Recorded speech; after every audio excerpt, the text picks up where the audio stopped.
Mind ரிலாக்ஸேஷனுக்கு சிம்பிளாக ஒரு 7 habits தான் பார்க்க போகிறோம். அதில் ஃபஸ்ட்டு வந்து மார்னிங் வாக். ஒரு 20-30 மினிட்ஸ் வந்து மார்னிங் வந்து வாக் போகும்போது அந்த ஃப்ரெஷ் ஏர் வந்து நம்ம மேலே படும்போது ஒரு காம் ஃபீல் வந்து க்ரியேட் ஆகும். அப்புறம் செகண்ட் பார்த்திங்கன்னா டீப் ப்ரீத்திங். ஸ்லோவாக இன்ஹேல் எக்ஸேல் வந்து கண்டினியூஸாக ஒரு 5 மினிட்ஸுக்கு பண்ணும்போது கண்டிப்பாக ஸ்ட்ரெஸ் வந்து ரெடியூஸ் ஆகும். தேர்ட் பார்த்திங்கன்னா லிசன் சாஃப்ட் மியூசிக்.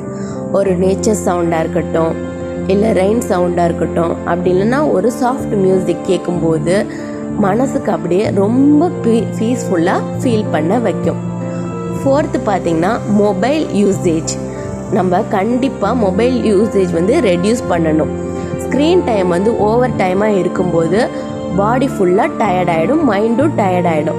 ஸோ வந்து மொபைல் யூசேஜ் வந்து ரெடியூஸ் பண்ணுறது ரொம்பவே இம்பார்ட்டன்ட் ரிலாக்ஸ் மைண்டுக்கு. ஃபிஃப்த்து பார்த்திங்கன்னா ப்ராப்பர் ஸ்லீப். டெய்லி ஒரு 7 to 8 hours வந்து ஸ்லீப் பண்ணுறது வந்து இம்பார்ட்டன்ட். அது வந்து மைண்டுக்கு வந்து ஒரு ஃப்ரெஷ்னஸ் வந்து கொடுக்கும். ஸோ வந்து ப்ராப்பர் ஸ்லீப் வந்து இம்பார்ட்டன்ட். சிக்ஸ்த்து பார்த்திங்கன்னா டீ டைம் வித் ஃபேமிலி. நம்ம ஃபேமிலியோட இந்த டீ டைமில் ஒரு நல்ல ஹாப்பியாக கான்வர்சேஷன் பண்ணும்போது மைண்டுக்கு வந்து ஒரு ரிலாக்ஸாகவும் ஒரு ஹாப்பி ஃபீலிங் வந்து கொடுக்கும். ஸோ வந்து அந்த ஹாப்பி கான்வர்சேஷன் வித் ஃபேமிலி வந்து ரொம்ப ரொம்ப இம்பார்ட்டண்டான விஷயம். அது வந்து ஒரு நல்ல ஹேபிட்டும் கூட. லாஸ்ட்டு பார்த்திங்கன்னா 7th small prayer R meditation. ஒரு 10 மினிட்ஸ்க்கு வந்து காமாக உட்காந்து ஒரு பிளேஸில் வந்து ஸ்லோவாக மெடிடேட் பண்ணணும், அப்படி இல்லைன்னா ப்ரேயர் பண்ணணும். இது வந்து நம்ம இன்னர் பீஸை வந்து ஃபீல் பண்ண வைக்கும்.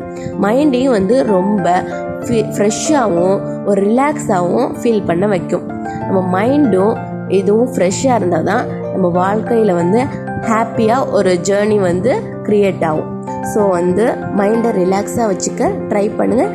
இந்த 7 ஹாபிட் வந்து ஃபாலோ பண்ணுங்கள். பிடிச்சிருந்தா லைக் பண்ணுங்கள்.